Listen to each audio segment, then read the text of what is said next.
what it's all about. The weather's beautiful. The course looks great. The field is fantastic. Joining us now, former U.S. Army Major Scott Caldwell and his companion, Jeannie. Jeannie, by the way, is an 8-year-old chocolate lab. Thanks for joining us today, Major. My pleasure. So tell us about Jeannie and how you got connected to Jeannie and Jeannie's role in your life. That's a long, tall order. But so I've deployed twice with the Mississippi Army National Guard. Served about 23 years in the Mississippi Army National Guard, and then an additional 7 in the United States Army Reserve, where I retired just last July 17th as a lieutenant colonel. I actually got promoted to lieutenant colonel a number of years ago. Oh, awesome. I was a major when I received Jeannie. Okay, That's gotcha. probably where that information came from. But when I got back from my second deployment from Iraq, my family noticed it before I did, but I was suffering from PTSD, like so many other veterans that come back Sure. from a long deployment, and was first recommended to go see my doctor. So I saw my doctor is Dr. Charles Hill in Oxford, Mississippi, and where I live, and he started helping, trying to, as most doctors do, start experimenting with what kind of, these are some different medications that we can use to try to help your symptoms and help you deal with it, and so I used medication for about 3 or 4 years, and then I ran into a friend who had deployed with me, and he had a service dog. Mm-hmm. So I was talking with Ben. I won't say his last name. I don't know if he wants me to put that information over the radio. He had a beautiful service dog named Arlie, and I spent some time talking with him, catching up, and he just kept telling me how much Arlie had done for him and how much of a difference having a service dog made in his life. And so I started thinking. I talked to my wife, Susan. We'd been married. We're married now 30 years with 2 kids. I got 2 grandkids at the house. But she had been struggling with my PTSD along with me, and asked her, well, I know you've never liked the idea of having pets in the house. So, but when I brought up the idea of a service dog, she goes, well, service dog is going to be potty trained. I'm not going to have to worry about the dog, having to train the dog. It's already trained. Mm-hmm. If it's going to help you, yeah, I'm all for it. I'll support you. So I got in touch with Canines for Warriors. You can get their website on canineforwarriors.org, O-R-G. It's a great organization. I applied, sent them in my DD-214, my medical records, and talked to them. The application process was real simple, but it was a long waiting list. But once I got there, they picked the service dog for me. I didn't get to pick my own service dog. They paired me with the service dog that best met my medical and mental health needs and my job situation, where I lived, my marital status. And Jeannie and I have been together ever since, and it's been amazing. Yeah. You said she's 8, right? She's 8 years old. I got her when she was 2. Oh, wow. And so does she go everywhere with you, or are you ever without her? The only time I'm not with her is we use Crossroads Animal Hospital in Oxford as our veterinarian. Yeah. She goes in there for checkups, and at least once a month, sometimes twice a month, she likes to go to doggy daycare. Yeah. And that's where she actually gets to go, and she gets to play with some other dogs. But that's really she likes, and she knows when I'm talking about doggy daycare. She likes it. But that's the only time that we're really apart. She started wagging her tail, for those that are listening and not watching. She perks up. So there are a couple of treats that she knows by name. The amount of communication. She is such a smart dog. Yeah. I know exactly when she needs to go out. I know exactly when she's always hungry. So that's a given. But yeah, she's so good at communicating exactly what she's wanting me to do for her, and she knows me. She knows when I'm. Problem is, she also has false positives. So evidently, my anger issues with PTSD, she immediately reacts to it, and it helps me divert whatever is making me angry. She basically grabs my attention.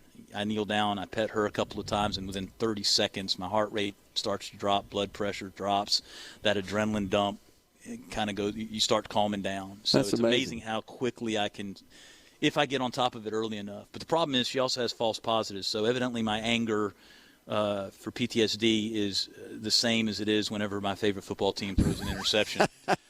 So she doesn't understand when I'm yelling at the TV when my sports team makes a bad play. That's awesome. That it's not a PTSD moment. It's just normal football reaction. Yeah. So. Wow. So were you a dog owner before, Jeannie?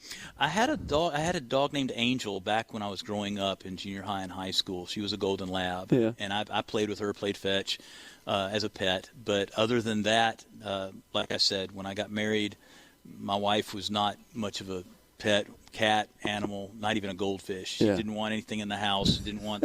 It does take. So having a dog is a lot more responsibility. Yeah. It takes she Sure. sheds. So there's a lot more sweeping and cleaning and vacuuming of the house, and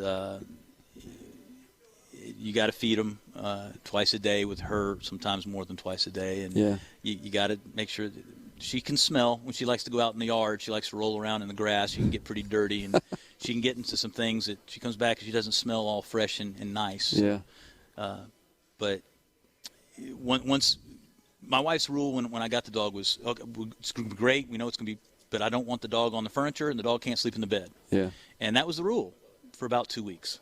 After about 2 weeks, Jeannie wore my wife down, and by the third week, she was sleeping in the bed with us, and she's been sleeping in the bed every day or every night since. So how do they train dogs like that?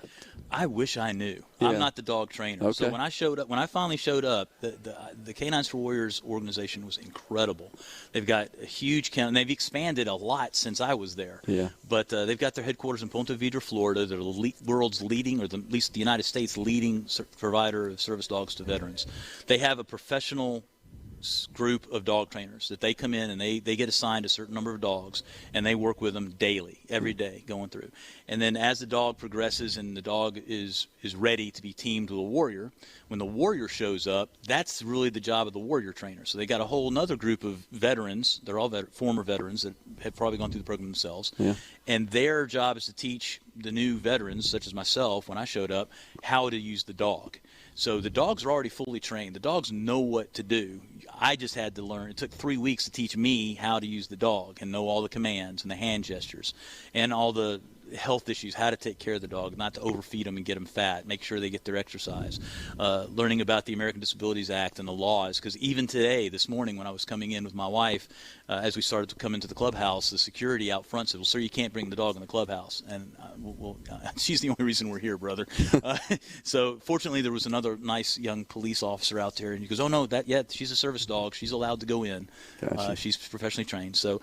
But I wish I knew how they train the dogs. All I know is that they're very good at what they do. It's unbelievable. It is. So you wonder how does the dog make the transition from that environment at the age of 2? I had her too. Yeah. They've been living in a different environment, and then all of a sudden they come into yours. Yes, sir. How long did it take for them to become attached to you? So that's the reason for her, I should say. That's mainly the reason why they want to keep the warriors there at the Camp Canine for the 3-week period. Okay. So the 3 weeks is not just the time for me to learn the commands, but it's also for that bonding time. So we get there on Sunday. You get there on a Sunday, and all you're doing Sunday is checking into a hotel. They've got a beautiful campus. They bring you in. You get to meet the other veterans, warriors. They may be from the same branch of service, but they've got Army, Navy, Air Force, Marine Corps. I believe they've even had some Coast Guard come through.